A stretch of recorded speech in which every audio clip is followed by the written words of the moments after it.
funny how nothing changes day by day, but over a long period of time, everything seems to have changed.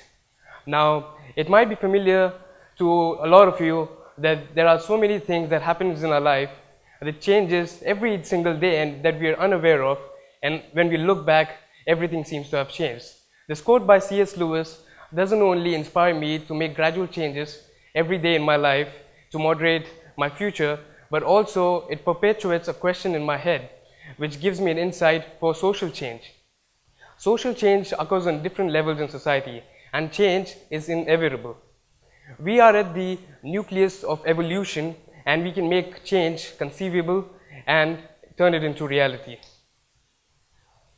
The problem about the society today that we hold this misconception in our minds that only individuals make change. But I think that there are a lot of hands and there are a lot of supports behind an individual in causing social change in the modernized world that we live in today. And that change can only happen with different levels of groups, societies coming together with one single mindset of making change. Studies of sociology have different theories for how social problems occur, and it is very essential before addressing a certain social problem to find out why and where they occur. And one of these theories is the value conflict theory. Now, the value conflict theory comes from two groups in a society which conflict with the same value or the norms based on the society. One such example is abortion. Now, abortion, as all of you know, is a debatable issue all around the world, and different groups are arguing on different levels on it. In the West, however, the perception is that one side believes that woman has the constitutional right to decide the future of herself and the fetus of the baby, and that abortion should not be banned. While the other side argues and advocates that abortion should be banned because it's also the fetus right inside for the right to life. So it should be banned. While in the East, it's a completely different case. While the problem is the same and the issue is the same, but the groups argue on two different ideas and values. One side, while the Eastern culture is embedded with the placing an importance in having a male child. The male child basically carries the family's name, and also poor families fear that female babies, if they have, when they will get married, they will have to pay dowries, and this is a culturally followed tradition in some of the countries, including mine. While the other side argues that it is completely immoral and that men and women are equal. So as you see that these two groups, the issue is the same, but the stage on which they're arguing is different. So it is very essential to understand that how this problem occurs. One of the other theories is the social structure theory or the nationalist theory. The nationalist theory can be explained by the story of Manal al-Sharif. Some of you might know, and for those of you who don't know, she is a braveheart Saudi woman who stood up for the rights of women in Saudi Arabia for driving. And she started this campaign, Women to Drive, for 17 June, and hundreds of Saudi women who were oppressed by this culture and these traditions and the values that are embedded in Saudi Arabia, that women should not be allowed to drive. And she faced so many different problems, but she stood up against because of international cooperation and international media giving her help through social media and Twitter and Facebook, etc. So as we see that there are these two different theories of how social problems occur, and also maybe it occurs that they have different solutions, but the solution is normally not different. The solution is same. The solution comes from individuals, because if we are at the center of these problems, then we are at the center of the solutions also. Robert H. Lauer, the professor at International University in US and also the author of the book Social Problems, defines social problem as a contradiction of a behavior or the pattern of behaviors between two groups, which leads to conflicts between them, and then social interaction needs to happen. So what does this believe is that the factors that perpetuate and facilitate social problems occur from not only the individual, but also the groups, societies, and in some cases the global levels. But one of the major problems before we come and after we understand the social problems and how they occur, it is very important to understand one of the biggest problems that hinders our move to cause social change, and that can be explained by a classic example of research done in 1967 by Dr. G.R. Stephenson, who did a research with monkeys in a cage and putting a ladder and bananas on top of the cage. Now what this research was about, that there were 5 monkeys in the cage. When any monkey tried to climb the ladder and fetch the banana, the other monkeys were soaked with cold water by the scientists. So now the monkeys realized that if anyone tries to fetch the banana, they would be punished. After a certain time, they substituted one of the old monkeys and they put a new monkey inside the cage. And whenever this new monkey was unaware, he would try to fetch the banana, the other monkeys would beat up this monkey, not making him unable to fetch the banana. The scientists continued this experiment for the second substitution of a monkey with the old one. And now this new monkey, who was also part of beating up this new monkey. And this research or this experiment continued till the point where all the old monkeys in the cage were replaced, and all these monkeys never knew that they would be punished for climbing and taking the banana. But still, they never fetched the banana and they were starving till death. What this research strikes us with a reality that as the monkeys, we human beings also conform to the norms and values and the institutional things in society that we are unaware of, that who founded them and who began them.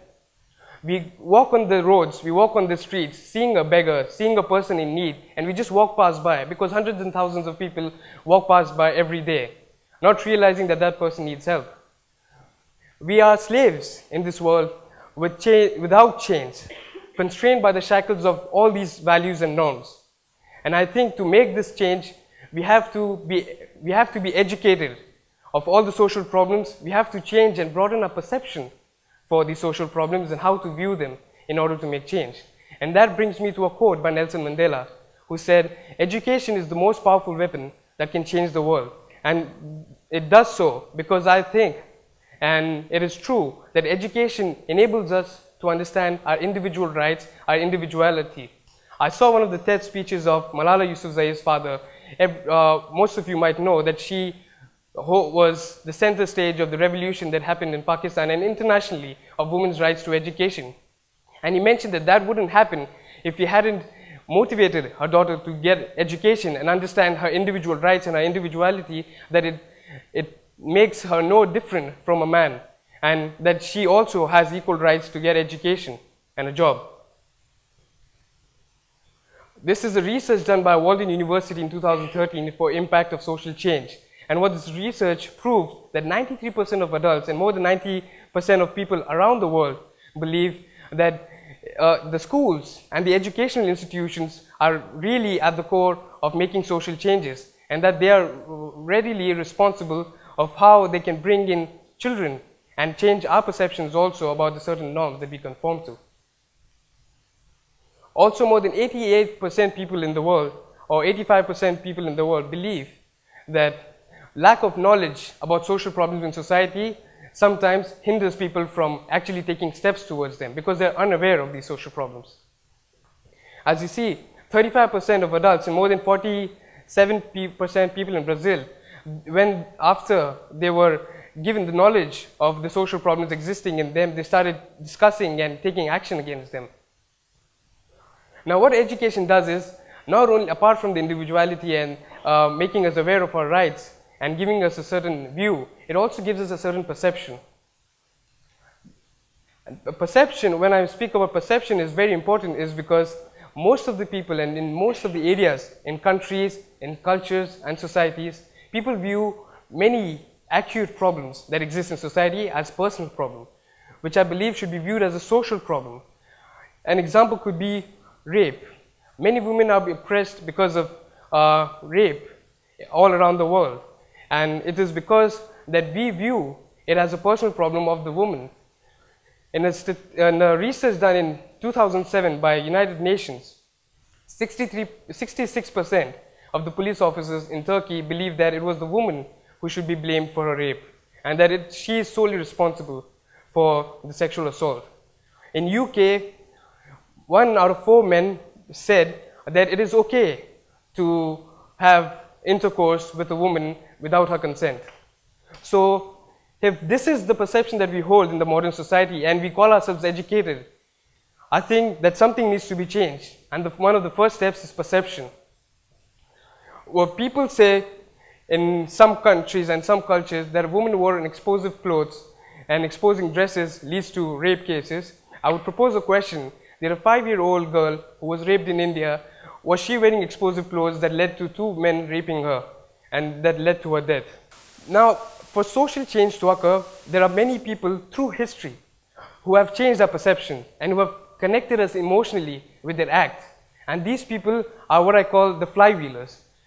Flywheelers is a term defined by Jim Cowell in business terms, which I am using today to define the people who gradually move the wheel of change in societies. And these are the people like Mahatma Gandhi, Nelson Mandela, and in the modern world, we know them as Manal al-Sharif and Malala Yousafzai.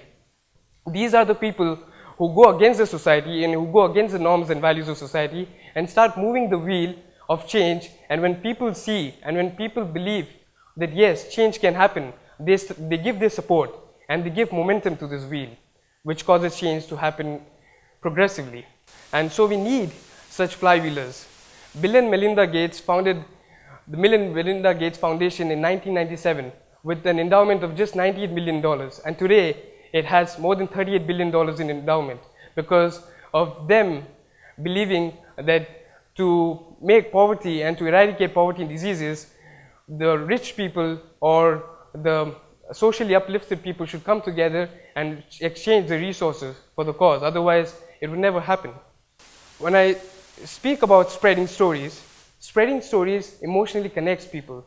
When I tell a story, you are emotionally connected with my story and you pass on that story. McKinsey and Company have started this initiative of spreading stories of the people who cause social change in society. And it's also a television show in India called Satyamev Jayate, which had garnered more than 8.7 million views by people who are emotionally connected with the stories of people who are socially oppressed in society. And that led to so many changes and reforms made by the government that were not made in decades. And this was only because of the stories of such people. One of the stories that completely excites me and interests me is the story of, most of you might not know, a story of a 68-year-old UK bus driver who was verbally oppressed and verbally abused by students in a bus. Her name was Karen Klein. One of the passengers in the bus took the video and posted it on YouTube. And one of a Toronto citizen named Sim Motkovich, he saw that video and he uploaded it on his website and said, I want to generate $5,000 for this woman to have a vacation. Because he was emotionally connected with her story and he really felt that this woman needed something fresh and she needed to forget what happened to her.